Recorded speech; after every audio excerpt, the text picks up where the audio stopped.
Hello Brian, কেমন আছো তোমরা সবাই? আমি তো খুব ভালো আছি।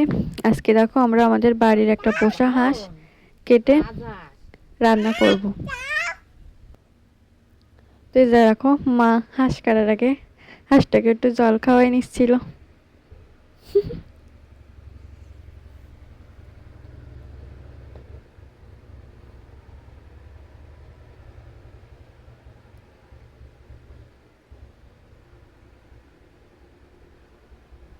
এই সময় খুব খারাপ লাগে, শেষবারের মতো জল খাচ্ছেও।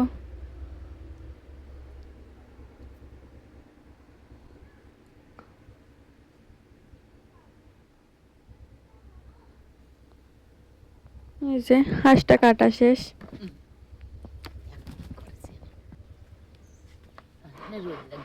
হাঁস কাটার পরে গরম জলের বালতির ভিতর হাঁসটা ডোবায় নিয়ে উঠায় এবার আমরা এটাকে আস্তে আস্তে পরিষ্কার করে নেব।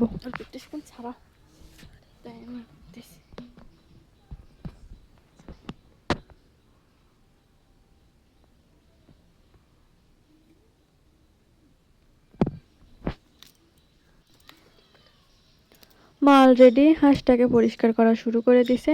এবার ক্যামেরা রেখে আমিও মার সাথে হাঁসটাকে পরিষ্কার করে নেব।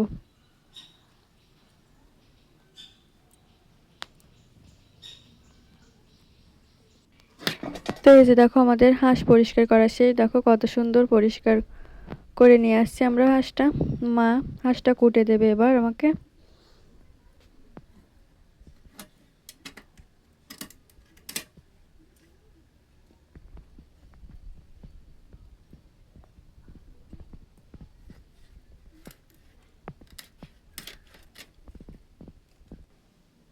তো এই যে দেখো হাঁস কুটে ধুয়ে একদম পরিষ্কার করে রেডি করে আনছে।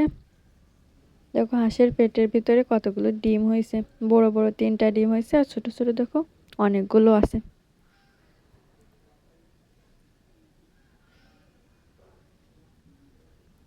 তো আমি এবার হাঁসটাকে রান্না করব, তার জন্য মশলা তৈরি করে নিয়েছিলাম। প্রথমে দিয়ে দিলাম রসুনের কোয়া, গোলমরিচ, জিরা। এবার আমি এগুলোকে ভালো করে ব্লেন্ডারে করে পেস্ট বানিয়ে নেব। এবার ওই বাটা মশলাটা মাংসের ভিতরে দিয়ে দিলাম। তারপর দিলাম মরিচের গুঁড়া, লবণ আর হলুদ, আর দিয়ে দিলাম তেল।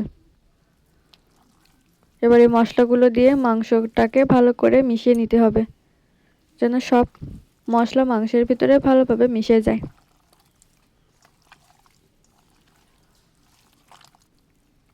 হাঁসের মাংস এভাবে করে রান্না করলে কিন্তু অনেক টেস্ট লাগে। তো দেখো মাংস মশলার সাথে মাখানোর পর কত সুন্দর একটা কালার চলে আসছে।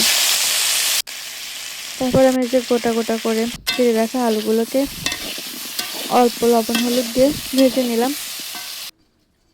ভেজে এগুলোকে আমি আলাদা করে উঠিয়ে রাখবো। তারপর এই যে মাখা মাংসগুলো কড়াইতে দিয়ে ভালোভাবে কষিয়ে নেব।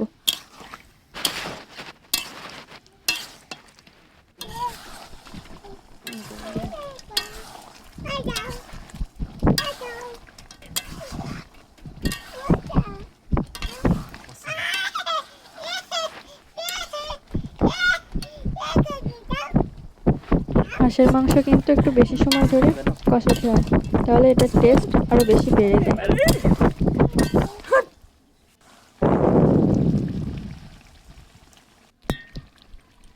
তো দেখো রসুন দিয়ে দিলাম। তারপর একটু জল দিয়ে দিলাম, আর একটু জল দিয়ে আবার ভালো করে কষিয়ে নেব। এই জলটা শুকিয়ে তেল ওঠা ওঠা ভাব চলে আসা পর্যন্ত আমি এটাকে কষাতে থাকবো। দেখো মাংসের উপরে তেল ওঠা ওঠা ভাব চলে আসছে। এবার আমি আগে থেকে ভেজে রাখা আলুটা দিয়ে দিলাম।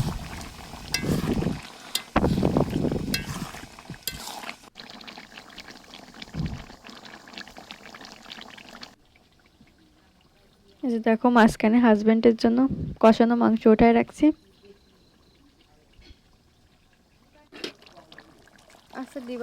মাংস ওঠায় তারপরে জল দিয়ে দিলাম। পরিমাণ মতো জল দিতে হবে। যাতে করে মাংসটা ভালোভাবে সেদ্ধ হয়ে যায়।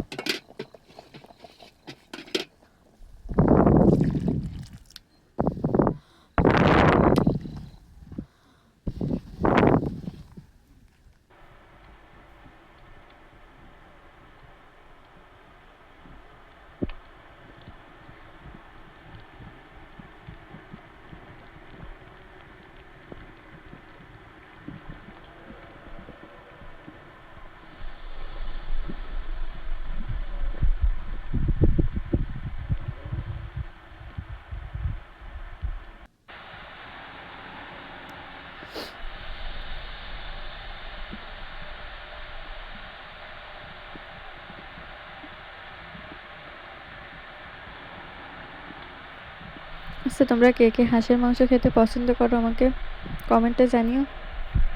আমার তো মাংসের ভিতরে সব থেকে হাঁসের মাংস খেতে বেশি ভালো লাগে।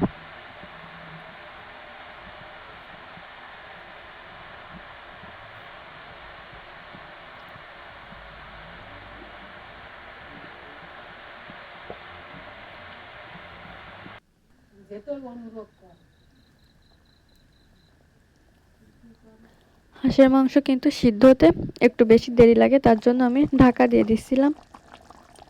তো ঢাকনা খুলে দেখো আমার তরকারি প্রায় হয়ে আসছে। ঢাকনা খুলে আমি গরম মশলার গুঁড়ো ছড়িয়ে দিয়ে তরকারিটা নামিয়ে নিলাম। দেখো কত সুন্দর কালার হয়েছে, দেখেই বোঝা যাচ্ছে খেতে কতটা সুন্দর হবে।